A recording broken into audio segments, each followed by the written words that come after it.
Hatep Ma'at, that means I'm offering you truth. I am Sanatim As Nefrka Heteru, aka Nef, and I want to welcome you to Taboos. This is a series where we go into having in-depth conversations about things that are typically taboo, right? We don't really want to deal with them. They kind of kept in the shadows. Today's conversation is stay or separate, break up or make up. And this is actually a continuation of the last episode that we did. So, first and foremost, I want to apologize to everyone for not going live last Tuesday. I am here now. I'm still trying to stabilize the schedule because since I've been traveling and the time zone has been different, the 7 p.m. on Tuesdays has not been a consistency. But again, just trying to make sure that I stay on here and at least stay consistent with the live streaming itself on Tuesdays is something that I want to stay committed to. But things happen, things shift. So I appreciate everyone's patience. I want to welcome those who are here with us live. Welcome, Sister Simone. Thank you. I'm glad to hear that from you. Um, but nonetheless, I think accountability is key. And for those who don't know about navigating eternity, it's a holistic energy management system that I birthed through Tehuti Ma'at. If it's your first time here and you don't know what Tehuti Ma'at is a grassroots cooperative. I am the mother of Tehuti Ma'at. We function as a resource mechanism, and our goal is to create and to develop cooperative revolutionary institutions that focus primarily in the areas of healing, art, and education, right? But we also focus on just creating medicines that are empowering and uplifting politically, socially, and economically for people of African ascent. So if you want to know more information about Tehuti Ma'at, you can always visit tehutimaat.org. Just to get more information about that and the different programs that we have. Also, if you want to join our membership program, then you can join what we call the Tehuti Ma'at Militia. And by joining the militia, that's the only way that you would have access at this point right now to Navigating Eternity. But I am going to be bringing Navigating Eternity back live. So as I said, it's a holistic energy management medicine. I used to call it a time management medicine, and also planning and accountability, because it is a planning system. It's meant to transition us out of the Greco-Roman or European time paradigm and into natural cycles, cosmic cycles of time, like our ancestors and all indigenous traditions. So essentially, it's offered right now as a online course that teaches you how to apply the system and how to learn about the cycles and pretty much orient yourself based on this medicine, and essentially you're raw orienting your energy and how you manage your energy. So I brought that up because ultimately for me, I'm navigating eternity. So I usually don't like to make time commitments that are rooted in like a linear concept of time because things change. So I always appreciate people's fluidity and flexibility. And again, if you want to learn more about Tehuti Ma'at, if you want to join Tehuti Ma'at just to support the and empower us to create more, then that's a great way that you can support. But you also get access to our membership platform, the ARC, also known as the Amos Wilson Collective. That is our collaboration with the African War College. And that's our online platform, our private server. So you get to join different chat channels. You get access to our exclusive members only offerings, such as our Intuit Healing Cipher that we do every month. We also have our Community Connect and our Warrior Workout. And if you have any questions about any of that, you can always reach out. You can email us at grow@tehutimaat.org. You can also text us at 646-883-MAAT. So I also put that on the screen there for you.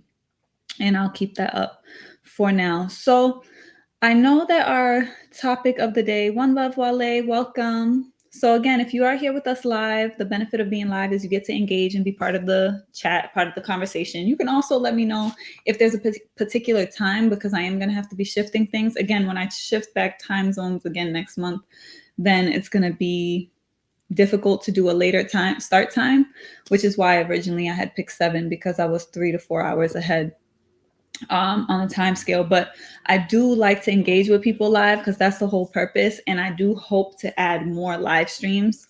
So again, if you have any input on that, I am here to listen because I want to be able to engage with y'all, especially those who are tuning in live. So that being said, our topic is stemming from the conversation that we had last time. The last conversation that we had on taboos was multiple mates or monogamy. And we were talking about polygamy and polyamory, and we're talking about, the whole landscape of these different options of relating and relationship. And organically, towards the end, the topic of separation came up.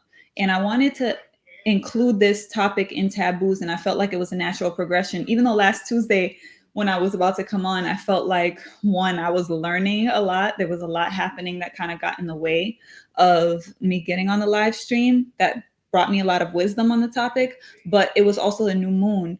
And it was a super new moon. It was a lot of energy. Different people experience the energy differently. It depends on your disposition, your star print, or your natal chart, and what energies really impact you most. For me, it was definitely a very intense new moon. And there was a lot happening, a lot of big shifting energy.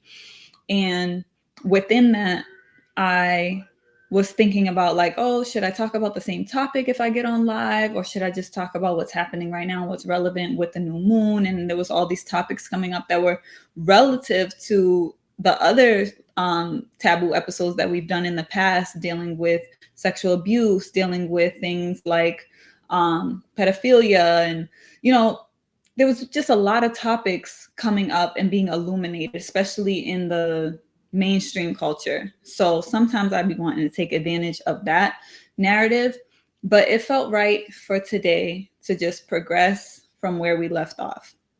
The reason why I think separation is considered a taboo, because I actually had a conversation. I was with my mom, and when I was with mommy in the car, I remember saying something to her about how, we were talking about someone like a family friend who was no longer in the marriage that, we've known her to be in for all this time, and how it was kind of like a taboo thing. Like, no one outright said it. And like, you would ask about the ex-husband and, assuming that they're still together, and everyone would just act like they were still together, that they didn't separate, like it was a uncomfortable thing.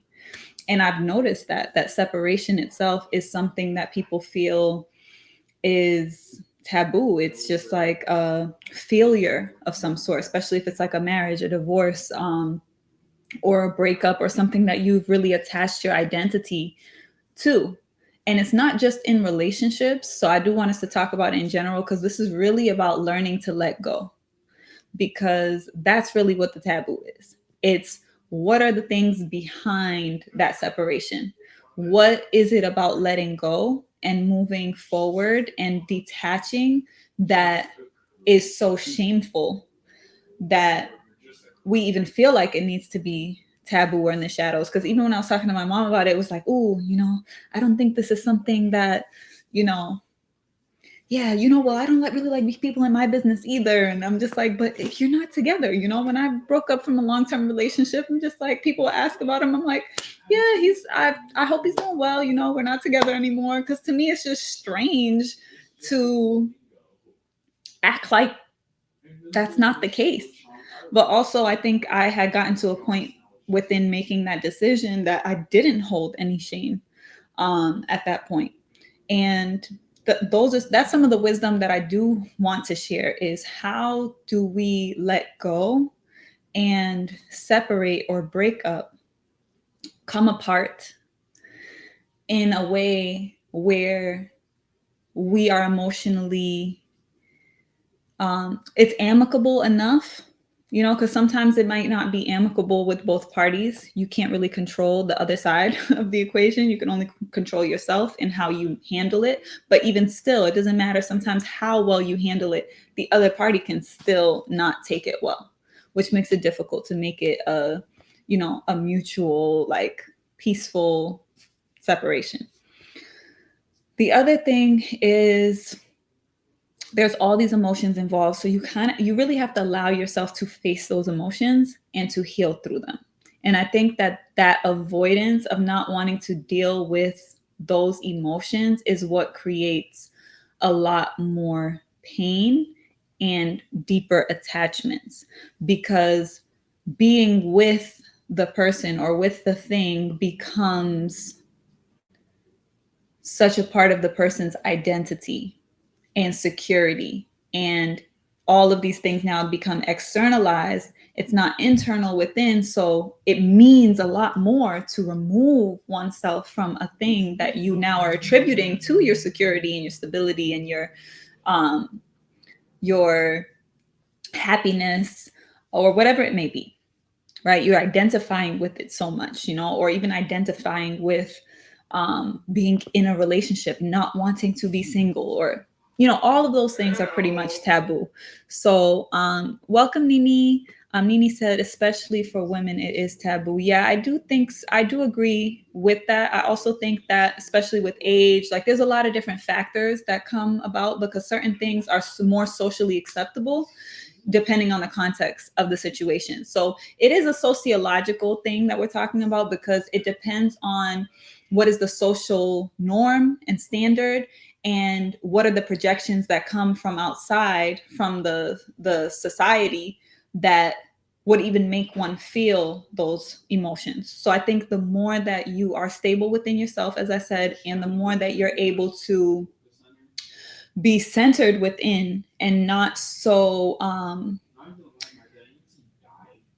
concerned about the external perspective, because I do think it's important to have consideration. So one thing that I learned that is a very, very important thing that I would love to share is it's important to be considerate and compassionate of other people when making decisions, but you still have to make the decision that's best for you without being concerned about how other people feel about it.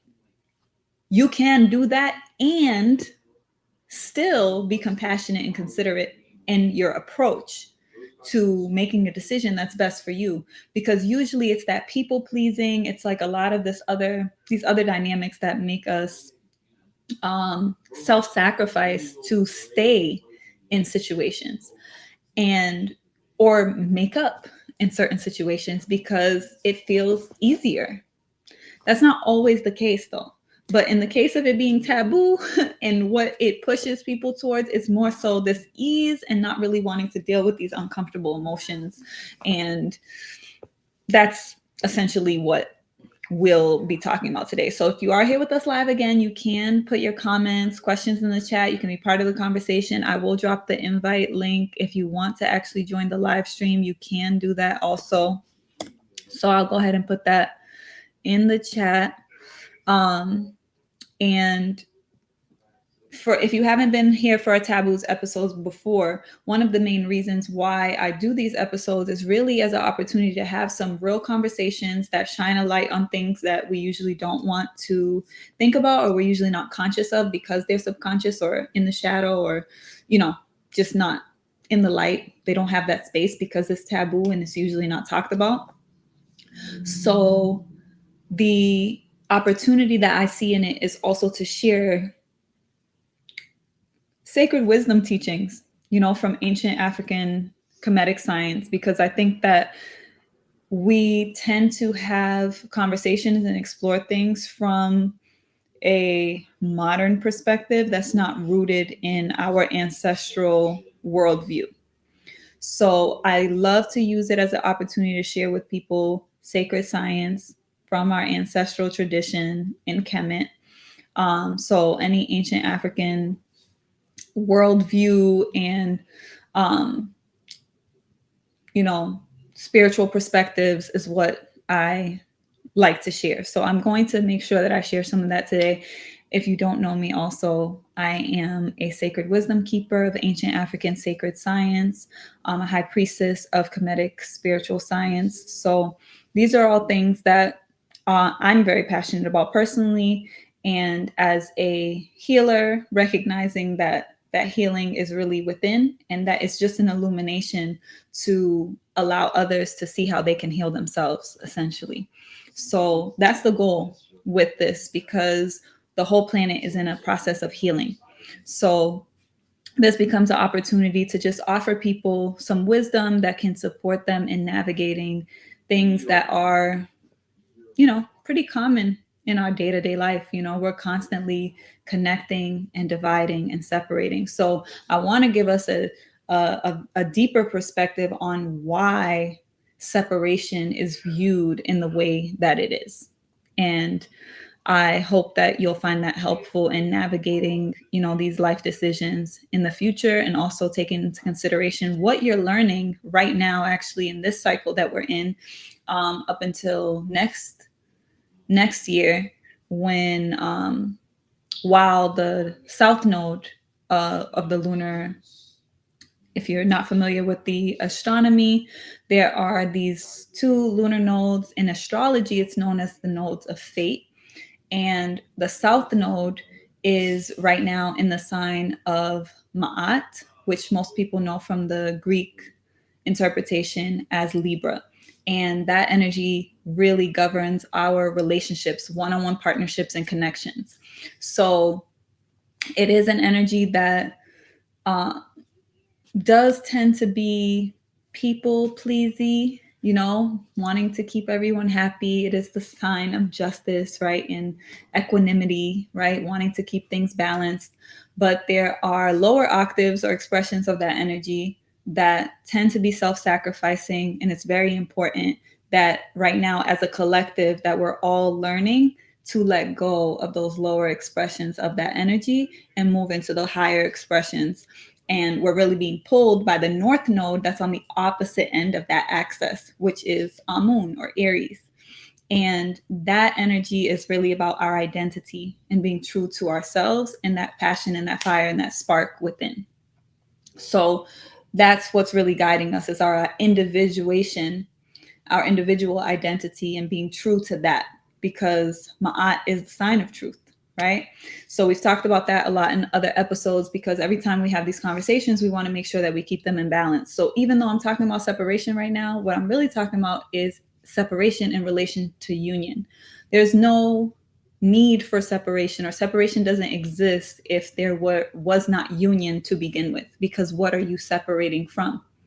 Something is whole and then dividing in order for the separation to be necessary to begin with. So that's pretty much where we're going to begin. I am going to highlight this message here from Nini. In the majority of African cultures, divorces are viewed with contempt within the community. Unmarried, non-virgins, and divorces are punished in African culture. So this is very interesting. I do think that again, that's a generalization, and I think that that's true. And there's also other traditions as well. I think in the last episode, I also talked about, because we were talking about polygamy, and there's a lot of generalizations that are made around African culture, and when it comes to polygamy as well. So I want to make sure that we're just acknowledging that obviously there are so many different expressions of African culture on the continent of Africa and around the world, right, in the diaspora. So a lot of the modern day African traditions are based on the major Western religions. And what I'm focusing on is bringing us back to our original pre-colonial, ancient African traditions. So particularly rooted in ancient Kemetic science. So yes, we can still deal with the reality of how in not only African traditions, but many traditions, divorce is something that's frowned upon. Even, as you said, non-virginity or sex before marriage, things like that can be frowned upon. So that's what creates this shadow around these topics, is because it's looked at, it's judged, essentially, right? So that's what we have to deal with, because when we look at, and we're dealing with things in Ma'at, which is an ancient African principle, we're dealing with wholeness. It is the sign of justice and judgment. So for those who don't know, Ma'at is depicted as a judgment scene. right? So I actually wonder if I have any images of Ma'at that I could show here. I wonder if I do. I think I do. So I'm just going to see if I can pull an image of the judgment scene onto the screen. Just give me 1 second. Okay, here we go. All right. So this is a great way to elaborate on what I'm saying because you can actually see it. So give thanks. I'm glad that was on here. So, all right, Ma'at is, or Ma'at, depending on the pronunciation, but Ma'at is a symbol usually seen with the scales. The way we see it in modern tradition, like in the Libra, is based on the scales, but the scales are only one aspect or one part of the symbolism of Ma'at. The scales are actually what's doing the balancing. So that's what brings the equanimity. But another aspect in the symbolism is the actual feather. So you can see on the screen on the right side of the scale is a feather, and it's an ostrich feather. That's why you see the ostrich on the right side of the screen. And you also have on the left side of the scale the heart. So it's a judgment scene where the heart of the querent is weighed against the feather of truth, the feather of Ma'at. So essentially, the way it boils down is you want your heart to be as light as a feather.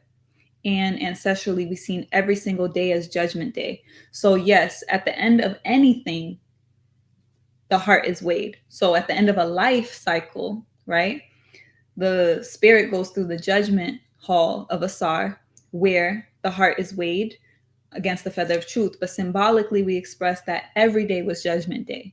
So at the end of each day, you could weigh your heart and see if your heart was heavy, right? And it was your job to serush ma'at. So the judgment was really a judgment you do upon yourself, even in the court, which you can't see here, but in the court here, the celestial court, which I did do an episode on this where I talked about the North Node and I talked about the eclipse cycle that we're going to be in for the next year, as we have the North and the South Node on this axis that includes ma'at.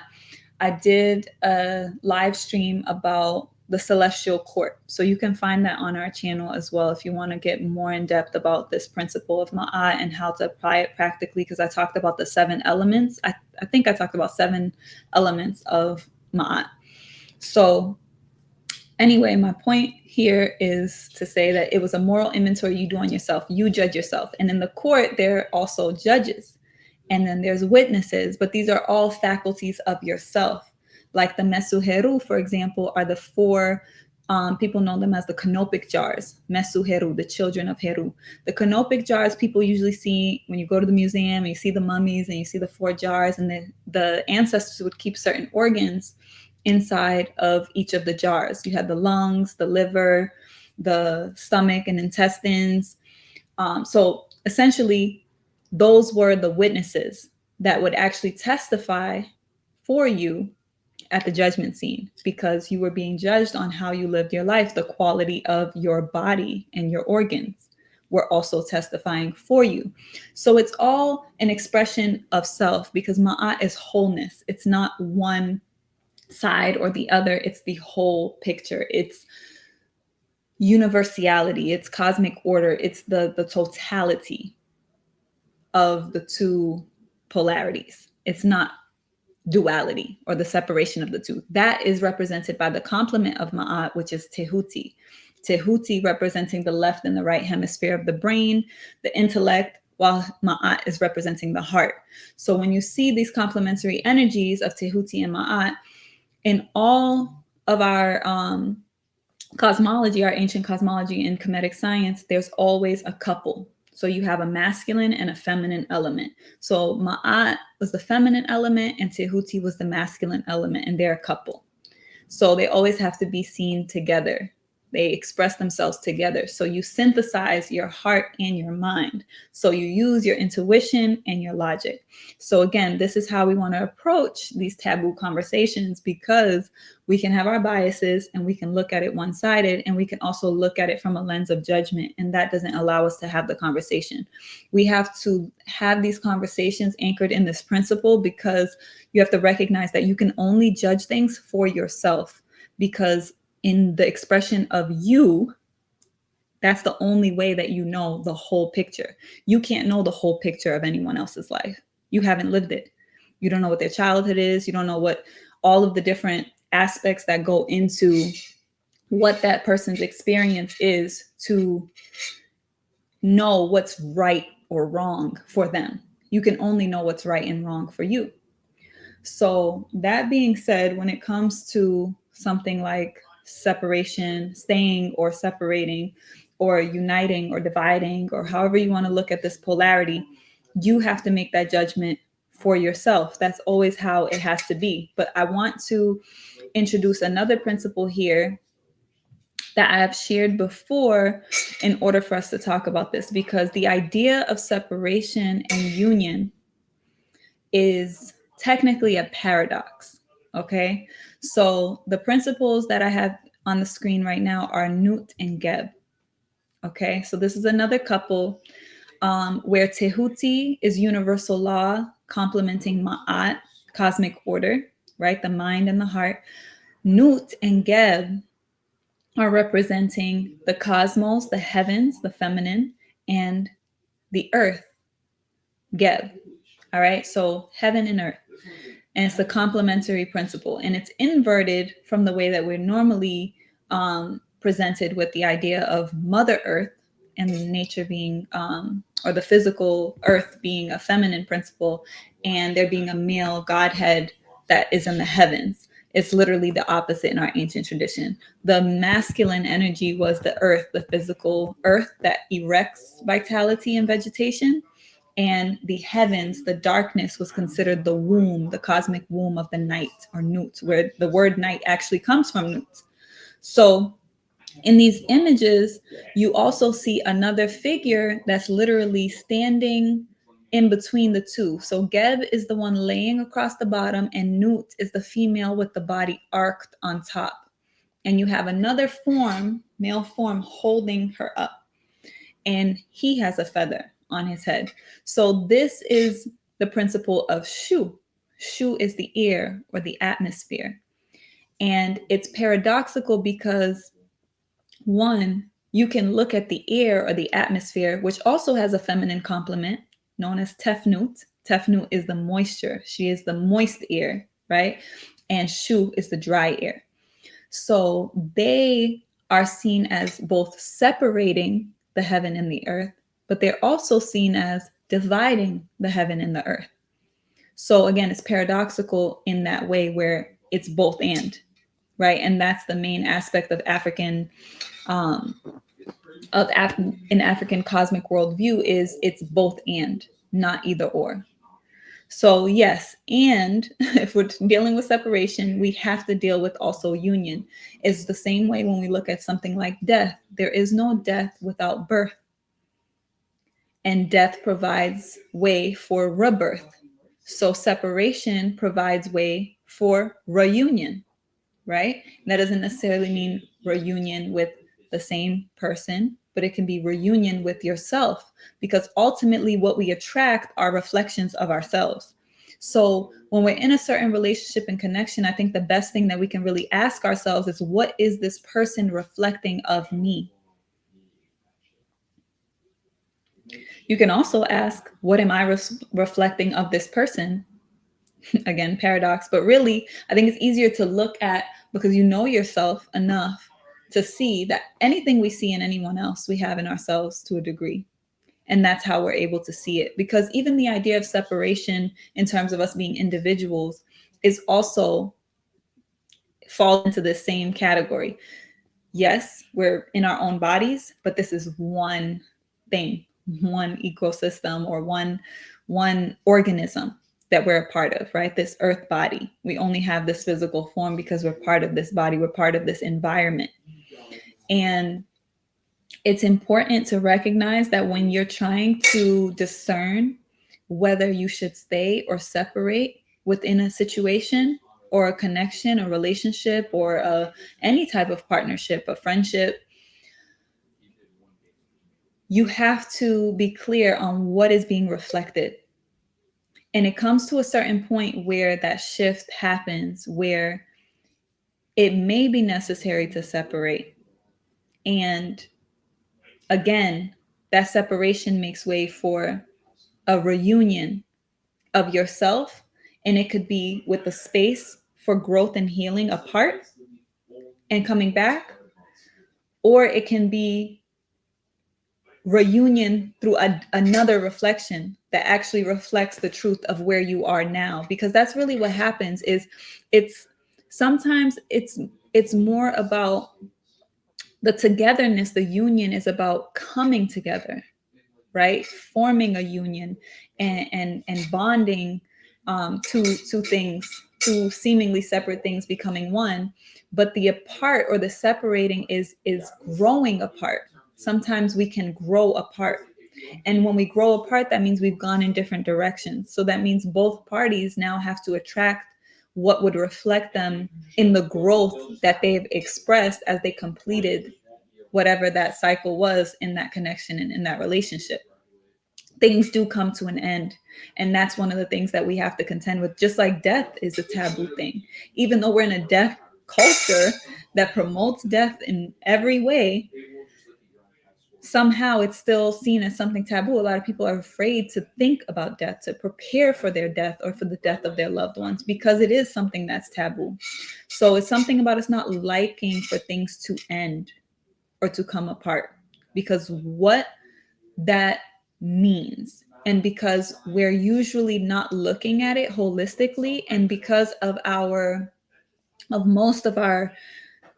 most people are disconnected from nature, right? And so enthralled in like the digital and synthetic realities and environments that we're not recognizing that death is a new beginning, and that there is no death. It's just a transition, it's a change. So we feel like we're losing something. And I think that that's the part that we do have to look at. It's like when we're growing apart from someone, we have to question, what is that attachment there? Is there codependency that's keeping us in certain relationships? Is the relationship unhealthy, or dare I say toxic? And how do you determine that?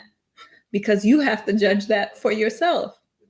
And sometimes we can even see when we're being toxic to another person.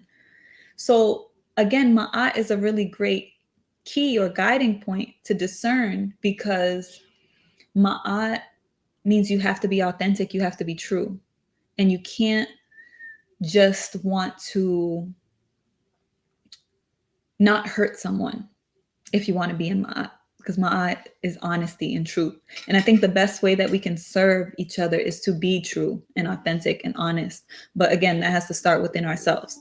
So a lot of times when we're making decisions, we're focusing so much on not hurting someone else's feelings that we end up hurting ourselves by not being true to ourselves. And then we're creating a false identity, and that creates dis-ease within us. And that can actually physically manifest as disease.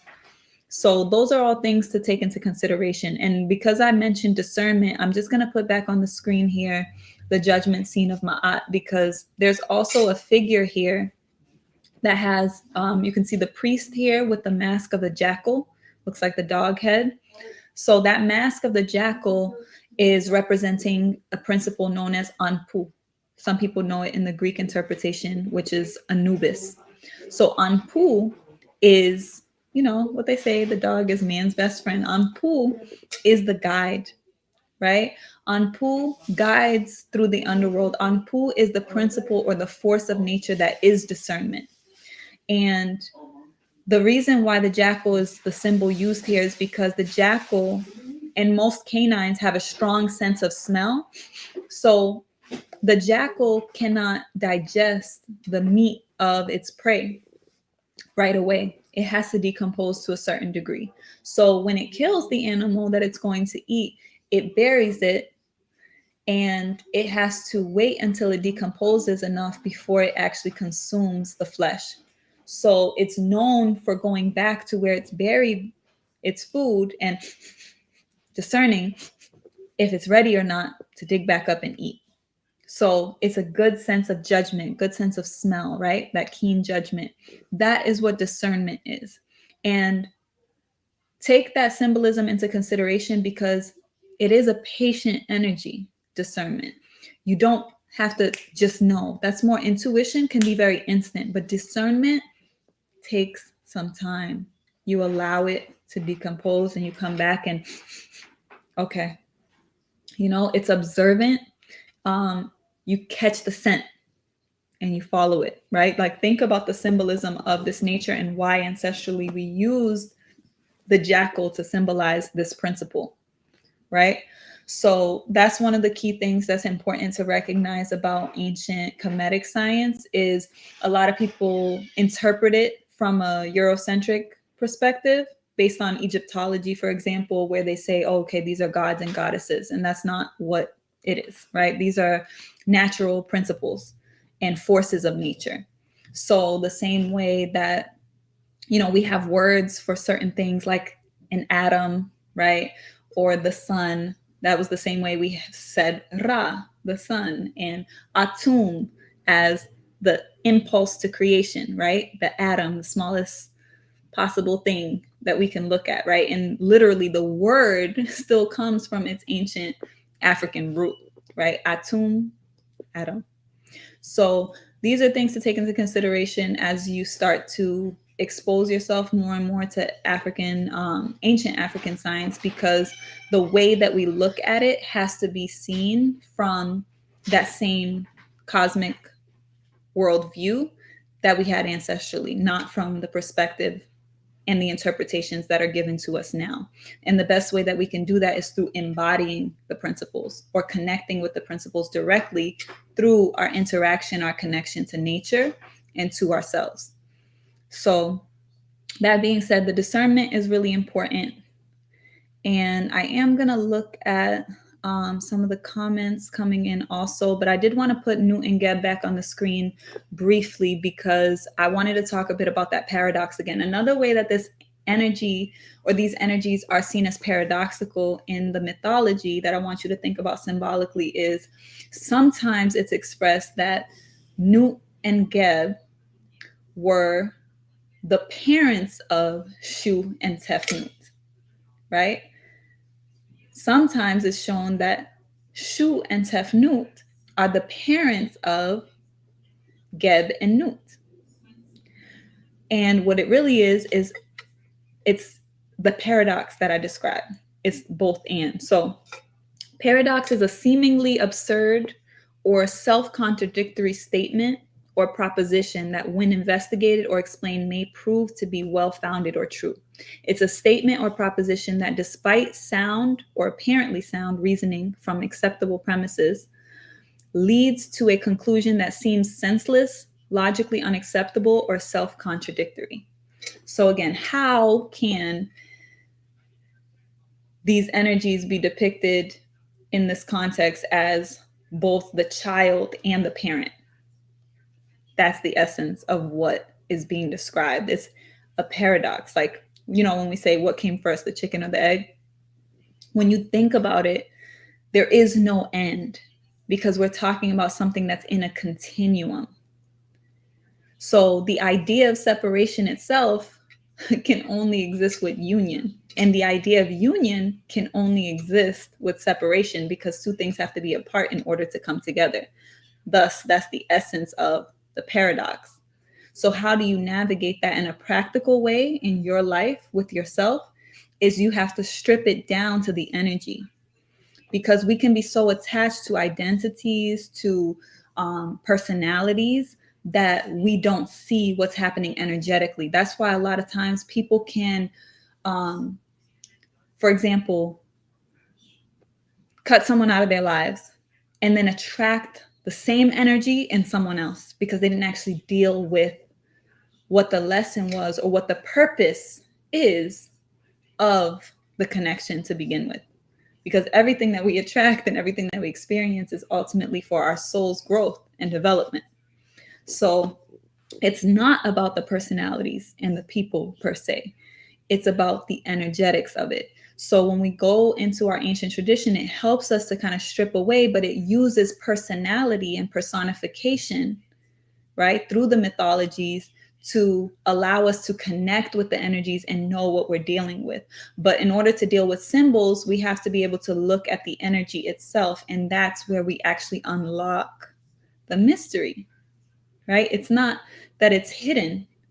It has its own protection by making sure that depending on where you are and what level of consciousness you're at, right? Your level of awareness is how much you can unlock.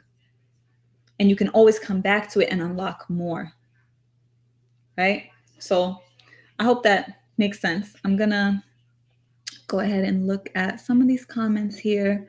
Wale said enlightened, and then death is not the opposite of life. Death is the opposite of birth. Life has no opposite, right? Okay, so when we're dealing with the symbol of Ankh, for example, which is the symbol of life, right? Eternal life, you have the womb and the phallus. You have the masculine and the feminine.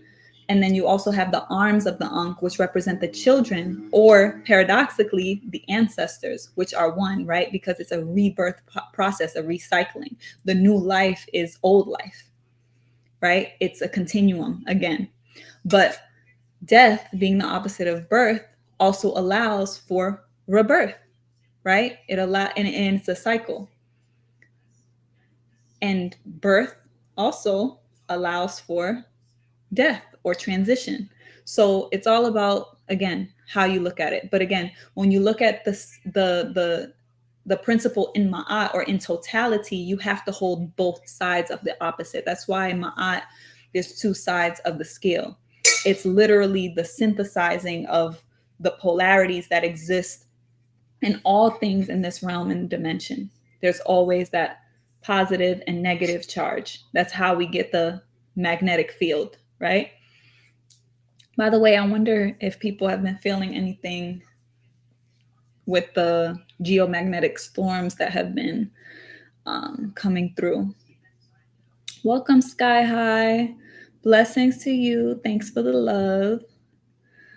And help to revive our ancestors' reputation by imitating their commitment to truth. Teach your children to do the same. Speak truth always. Ashe, Wale. Wale is always talking about speaking the truth. I appreciate you, bro. Welcome, Danny. Glad to have you. Peace, sis. I think astrologically, it's interesting how Libra has Virgo in its 12th house. To touch on the piece you said about you can't notice something in another without housing it within yourself. Yeah, that's actually a really great. By the way, Danny, we got to bring back Navigating Eternity. I feel like people will really benefit a lot from us going back into the transits as they're happening and using that as a way to teach people so that we can bring them into our Kemetic Zodiac series. So since I got Danny here, I also want to go ahead and shout out Coins and Karis. If you are interested in our supporting one of our cooperative ventures of Tehuti Ma'at is Coins and Karis. It's our spiritual marketplace. It's where we offer our spiritual goods and services. Danny actually does astrological consultations if you're interested in that. It's on Coins and Karis. I also do oracle readings. With my oracle readings, I do provide your birth chart. And if you're interested in coaching or anything like that, again, the contact to text is also on there in the email grow@tehutima'at.org. But you can visit coinsandkaris.com if you want to tap into that. And hopefully we'll bring back our second season of Navigating Eternity soon. Wale says, since the eclipse, I have seen color in the atmosphere, mostly at dawn and dusk. That's interesting. This was a very interesting eclipse, and we're still in the same axis. So we're going to be having another eclipse this time it's going to be, I believe, a solar eclipse in Ma'at, Libra. And again, we go through a couple of accesses. The eclipse season ends up being an opportunity for us to illuminate. Eclipse season is very much about bringing the shadows up to be consciously dealt with. So that's why they tend to be more difficult times, or they can be more challenging or strengthening times, as I like to put it, because everything is happening for us. It's not happening to us. So essentially, we go through that same axis while the North and the South Node are on that axis. The eclipse seasons illuminate that particular paradigm of energy for us a couple of times. So we have the opportunity to really strengthen in those areas of our lives as a collective. Blessings, Brother Rob. It's good to see you. Love the discussion. So many gems. Give thanks. I'm glad you're here. We miss you. Wale, what are you talking about when you said when, just so I know what to answer, or what you're asking about, because I'm not sure. Judgment and discernment have to be differentiated, which I've been moving through myself. Yes.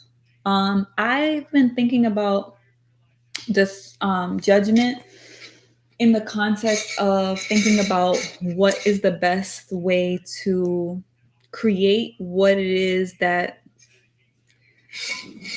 move in an empowered place, I guess, with it, because judgment has its place. I think that that's the important thing. Oops, sorry. Let me get my spoon out of my tea because it's making a lot of noise.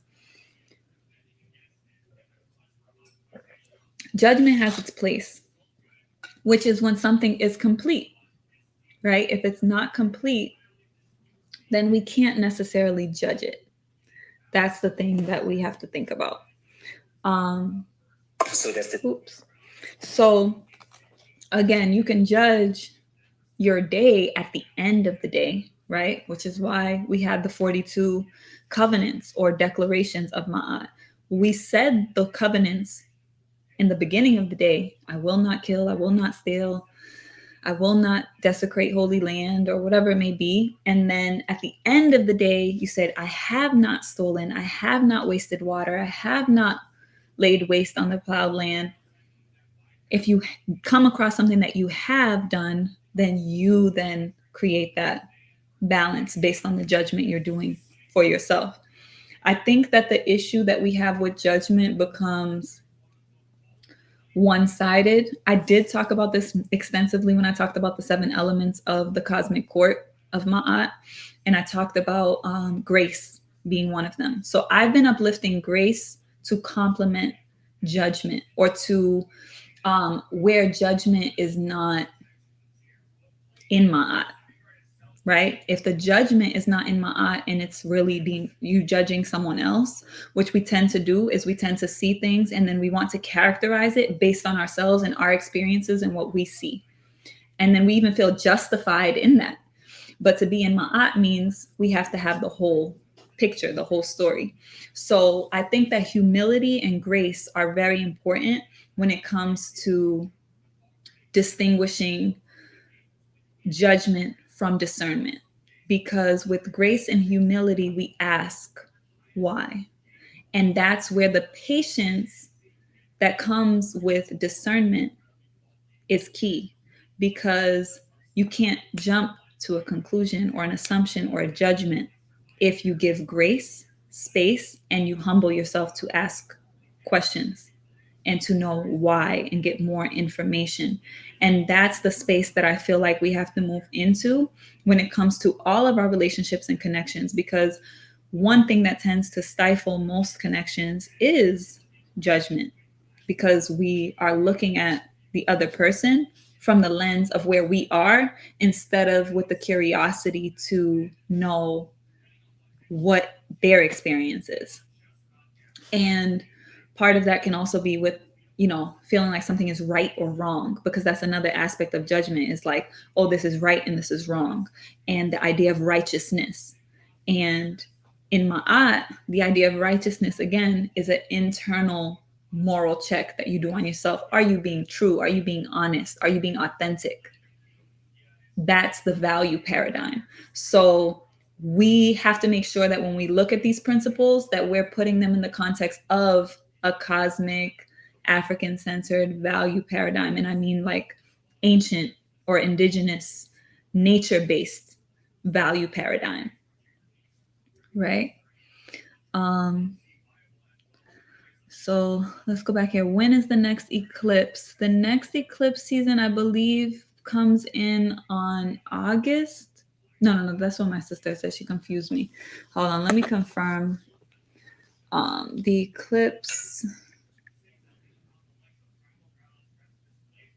eclipses of this year.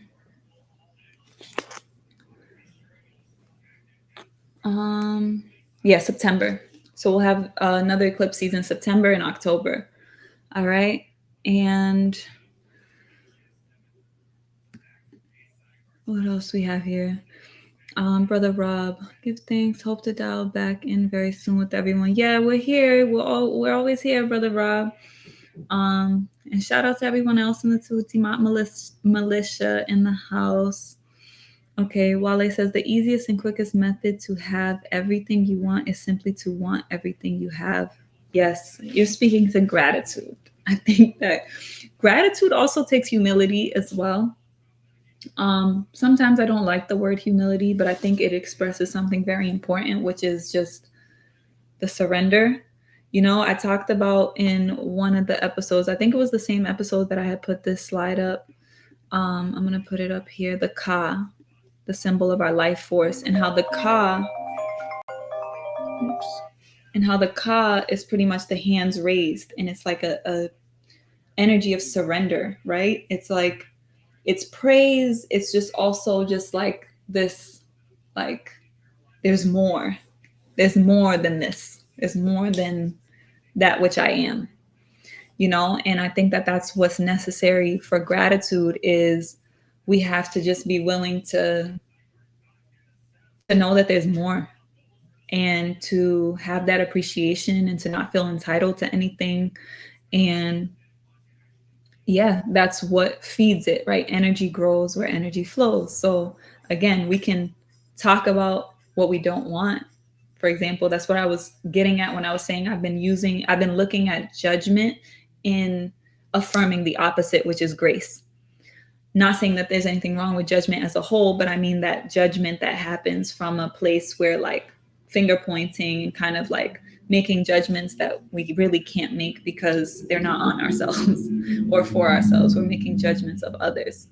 So the way that you assert your power is through affirming what is, right? So as Brother Wale said, if you say and you believe and you want everything that you have, then you're showing that you're in that space of abundance and gratitude and you have everything that you need so that you can attract more. That's why we always say act like it's already here, because it is in eternity, right? If we were not in a linear time paradigm and you look at it from the African perspective, the ancient worldview that we're talking about, where it's holistic, it's in Ma'at, and we're not looking at the division of past, present, and future and time in a linear context. When we make it into a circle and everything is right here, right now, then you can actually live that right now. You don't have to wait for that or want anything, because when we're in the energy of wanting, then we're not attracting. When we're just present with what is and we embrace that it's here right now and we really feel that, then the energy has to match that. That's Ma'at. Ma'at creates wholeness and balance. And that's cosmic order, right? There's certain things that have to always be in balance, right? There always has to be equal and opposite. And the more we zoom out, the more we can see that. So even though you may be feeling like, oh, damn, I'm getting that, you know, that karmic aspect of my eye and things seem like they're coming down hard and heavy. If you zoom out, it's balancing what's to come and what was. And it's a cipher that we're moving through. And it's always what goes around comes back around. And that's the essence of it. We're always going to reap what we sow. Shout out to Mercurial Lore. Blessings. Thank you. Grace and gratitude. Ashe. So Wale says, truth breeds trust. Trust breeds unity. Without truth, there can be no trust. Without trust, there can be no unity. No one unifies with those they do not trust. No one trusts those who do not speak the truth. So essentially, it comes back to my aunt, being authentic and being true. And you can see that in life in general. We are attracted to those who are authentic because we can feel it. Not everybody, some people don't have that discernment, but for the most part, people are attracted to what is true, what is authentic, and you feel that you can trust that. And that's when you connect genuinely and truly, sincerely connect. So, again, that is the opportunity. We can't control other people. So, when we're discerning if we should stay or separate or break up or make up, we have to be clear on where are we in truth? Where are we in trust in the connection? And is the connection naturally coming apart? So I do want to speak on that a little bit more because one of the things that I notice is that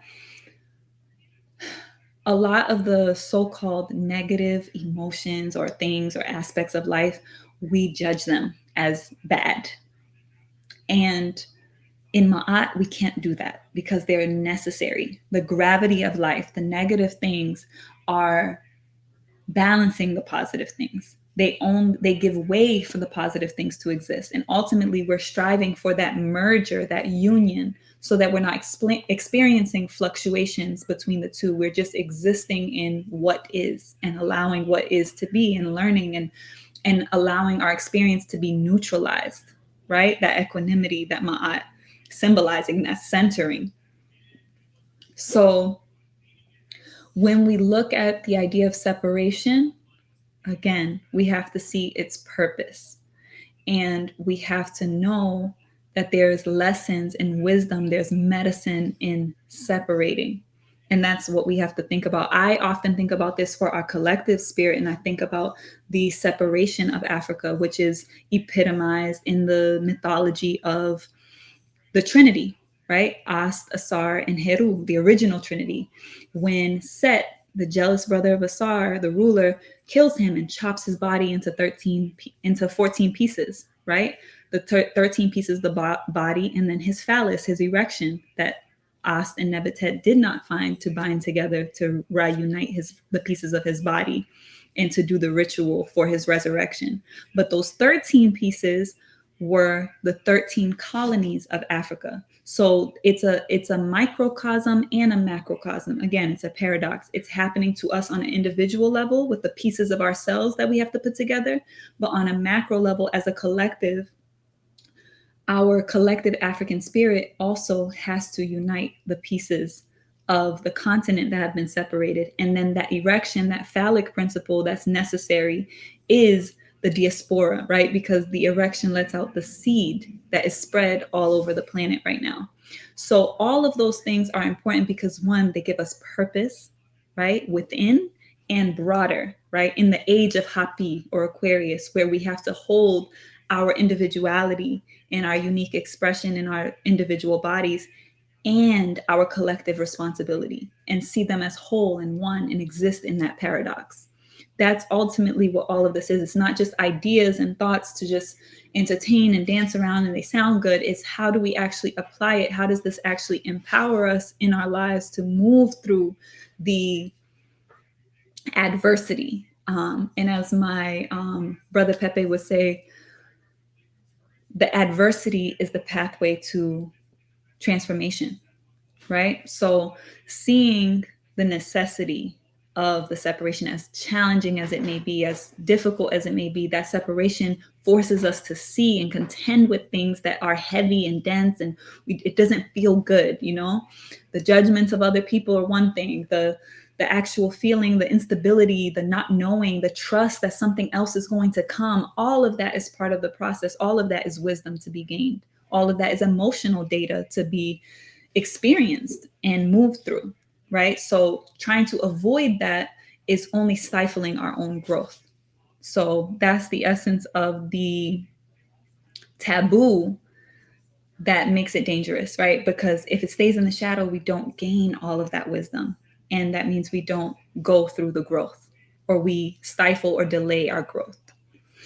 Shout out to Sean Sullivan. A lot of times it's hard for me due to my autism.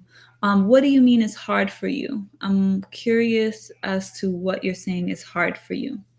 And we can talk about that because none of us are a victim to any aspect of our experience. So I think that that's also very important. Yes, it can be challenging, but the question is again, why did you call in this challenge? And knowing that you are already victorious in it, right?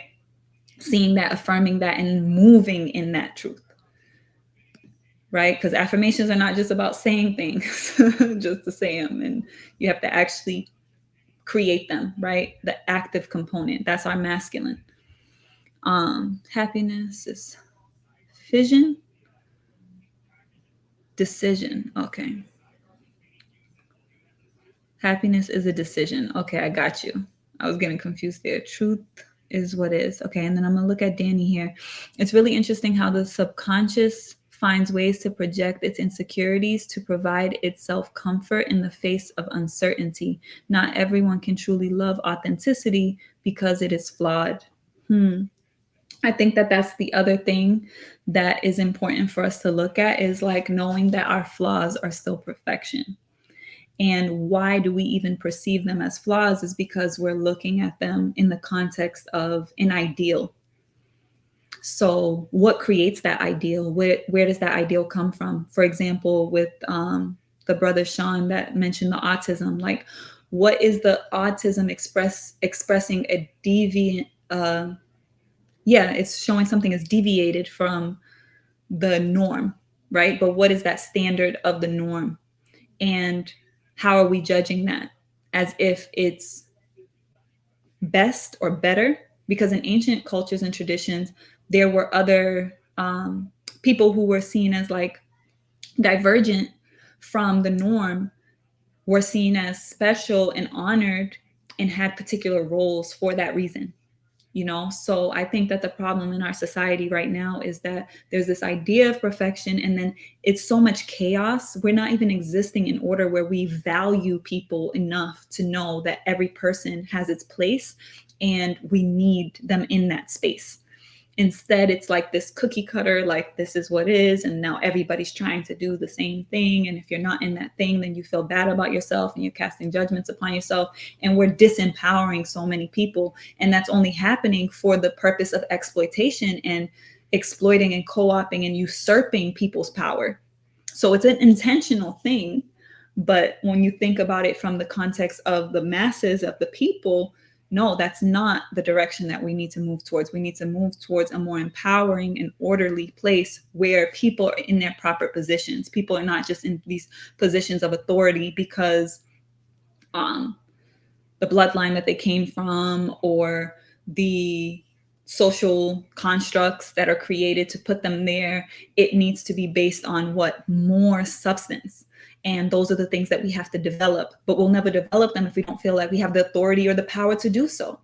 Right. But if we're talking about people being in positions where we're voting them in, then that means that they're servants, civil servants. Right. So even when we look at that, the revolution that's happening right now is on an individual note, but ultimately expresses itself in the whole, because the more we show up empowered within here, the more power we know we have to create what's happening out here. So yeah, and then when you said the subconscious is projecting its insecurities to provide itself comfort in the face of uncertainty, is why do we want to feel comfortable? And can we be comfortable feeling uncomfortable? And knowing that that's an opportunity for growth. And naturally, no, we don't feel that way. Even it doesn't matter how much consciousness you have, how much you still got to go through the emotions. You still have to feel them. That's the essence of our humanity. Right. So when we're so much in our mind, which our society is so based on the logical mind and the mental realm, there's a strain here because you want to control and be comfortable, and it's not, it can't be. So that's the mental illness that is rampant right now, is we have to deal with the reality of what actually is and not the ideal that we're trying to impose and force on us. And that's the authenticity, right? The authenticity is just deal with what is, deal with the truth of what it is, not what you think it should be or what you want it to be, but what is it? And then when you start from there, you're starting from a place of power. But anywhere else, that's flawed. So I'm just looking at these other responses here, and then I am going to be closing out today's conversation. So if anyone else has any closing comments or questions or anything that you want to say in wrapping up, please go ahead and drop that in the chat for us. Subconscious finds ways to project its insecurities. I understand that the conscious has insecurities. Yeah. Okay. So the conscious, both and, again, both have securities and insecurities. And when we see the insecurities, it's just how do we then secure that and stabilize that? And knowing that security is created from within, not outside. It's not money that secures you, it's what the money provides you with. People who do things backwards. Yeah, you know what? A story that was told when I was just in the ceremony that I did in Mexico. The shaman, my brother Pepe, was sharing with me that in ancient indigenous, social structure in Mexico, that when someone was born with Down syndrome, that what we call Down syndrome, I'll say, they had a very special role in the society. They were runners, and they were specifically used to transmit very, very, very important messages throughout the society and the culture. So they literally would take the message and run with the message. And they would use certain plant medicines, particularly peyote. And that's where they got their energy. And that's all that they did, was get that message and relay it, eat the peyote, get to where they're going and deliver that message. And that was so important. That was praised, and that was an elevated position. And I was talking to, I think it was one of my nephews. I was telling him about that. He was like, "Oh, that's so interesting. Like, I wonder why." And we were like really processing it. And I was just like, well, when I think about a really important message, I would think that the person you want delivering that message is someone you feel like you can really trust. And it's interesting because when you think about something that would be considered or judged by society as a flaw or something that's not, it's a something different. It's a mutation. It doesn't function the way everyone else functions. It's easy to judge it, like something's wrong with it.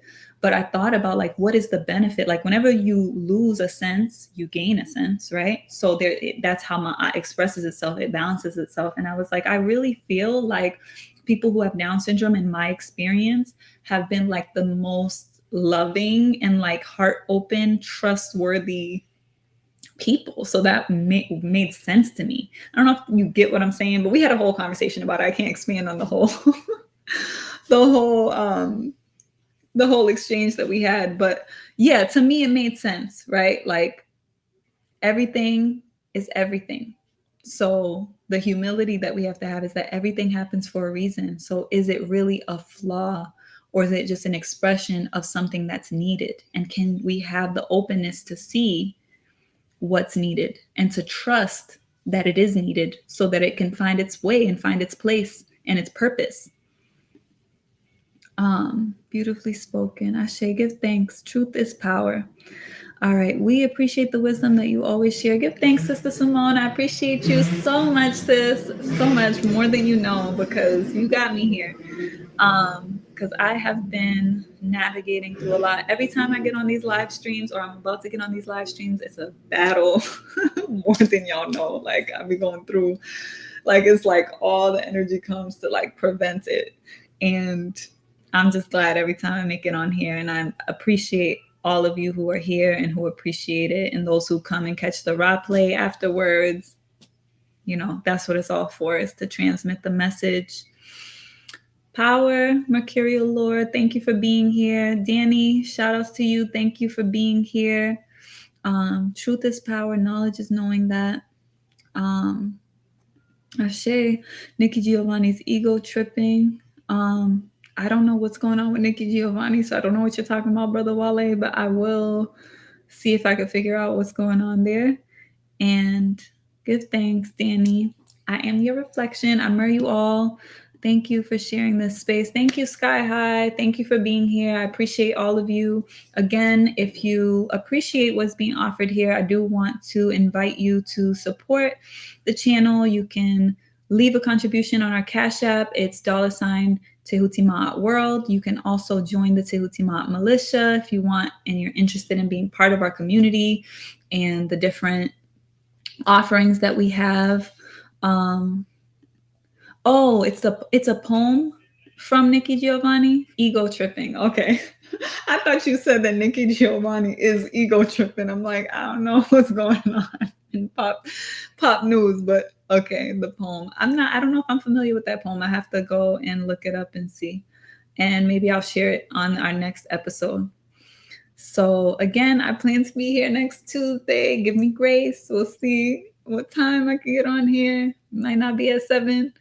But again, if you're here, even if you're watching the raw play, please support the channel by liking, subscribing to the channel if you enjoy the type of content that we offer. And we're going to be offering more, again, hoping to bring back some of the other series that we had, like Professor and Priestess with Mama Regina, who's an OG Black Panther. So we did a lot of great content with her. Our sister Danny doing the Navigating Eternity series was really great. And again, going back to some of our OG content that we've done before, like our Think series, doing some panel discussions, really dealing with more of the politics and just the things that are going on in the business and political world. I think all of that is relevant and necessary. The detox series and doing panels on health and healing. I think all of those things are really important. So I do want to bring those back onto the channel and have some of our other members sharing and creating content on here. So stay tuned. Definitely subscribe and make sure you hit that notification bell, because unfortunately, most of our subscribers do not get notified about the shows that we have on the channel. So we have over 2,000 subscribers. I know that the show is not reaching, or the channel itself is not reaching most of those people, because most of the episodes don't get that many views as much as we have subscribers. So again, it's helpful if you like and subscribe, so we can start working with the algorithm to an extent, right? So give thanks. And then lastly, I'll just put what Wale said. It reads, even my mistakes are perfect. Ashe. Give thanks. So that's a great way to close. I want to thank you again for being here with us, and I will see you next Tuesday. All right. Power. Travel light.